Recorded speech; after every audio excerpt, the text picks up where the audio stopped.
Running a dental practice under normal conditions is super challenging. During a pandemic, extra nacho nuts. My name is Paul, Dr. Nacho Goodman. I've been a dental practice owner for 15 years, and the pandemic has caused so many challenges for dental practices. The most important thing every day I go into the office is the safety of my team, my patients, and me. So what do we do when someone who works in the office gets COVID? Stop crying and call Ken. Ken Frucci, founder of CMET, is here to help us understand what to do and how to deal with the challenge of someone in your office getting COVID. Ken, share with us, what should teams do, dentists do, when they're in a dental office, protecting themselves and the patient, but this happens? They need to first make sure they're following their state protocols, which are pretty simple. So they're also from federal OSHA. They need to make sure that employee has been tested for COVID. If they have any signs or symptoms, they need to go directly to their medical care provider. They need to contact the local health department and make sure they're following the guidelines for the quarantine. The quarantine is being changed. Originally, it was 14 days. Sometimes it's 10 to 14 days. I've recently seen it where it was 7 days. So the medical care provider, the expert on that, is going to recommend the quarantine.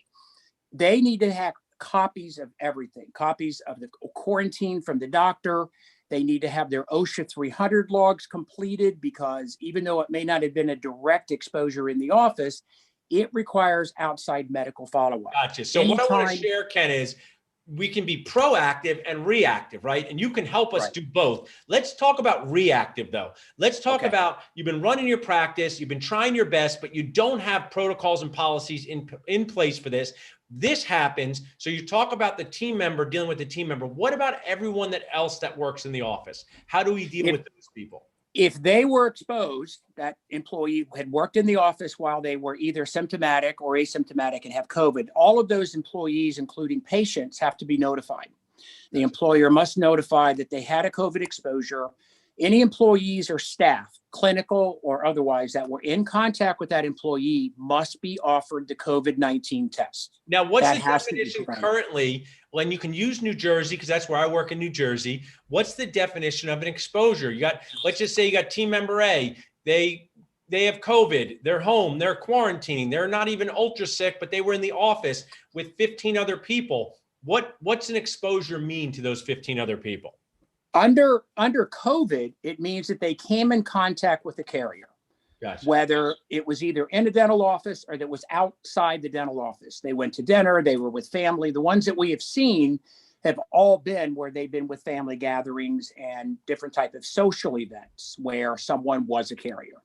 Under OSHA, besides COVID, when it comes to needle sticks, any splashing of chemicals in the eyes, anything along that line, that's considered another OSHA exposure if they saw blood or if they had hazardous chemicals. So this is an opportunity for dental offices to either get ahead of the game and get policies in place, or also learn to react. So if this happens, can people call you, Ken, and say, Ken Frucci, we need your help? Tell us how they could reach out to you and what you're going to do if this happens to them. They can give us a call at 917-439-7338. They can also email me at kf1104@icloud.com.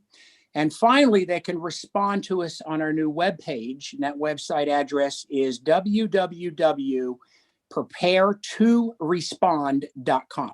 And I like that.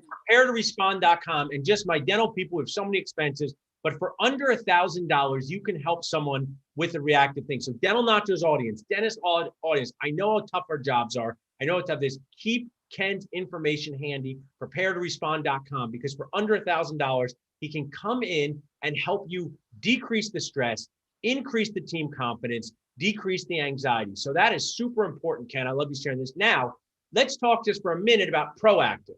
Let's say someone says, this hasn't happened to me. What should I put in place, and what kind of investment they're looking at to get their OSHA policies and protocols up to par? So our full compliance program is $2,500. It's a 2-year program that includes everything that their dental board or that their Department of Health or even federal OSHA mandates that they have to provide training to their staff. What we do see is a lot of offices do not have updated compliance manuals. They don't have updated policies. Some offices, it's all verbal. It's got to be written.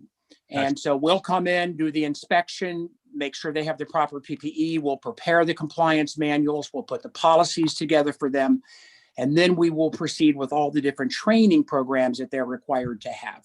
So dental office owners, people working offices right now, reach out to Ken Ferrucci and his team, because for an investment of $2,500 to keep people safe is so worth it. But to keep your sanity, that's also worth it, because these policies are confusing to everyone. And you just shared with us, a lot of them are changing rapidly, and you're on the front lines of this.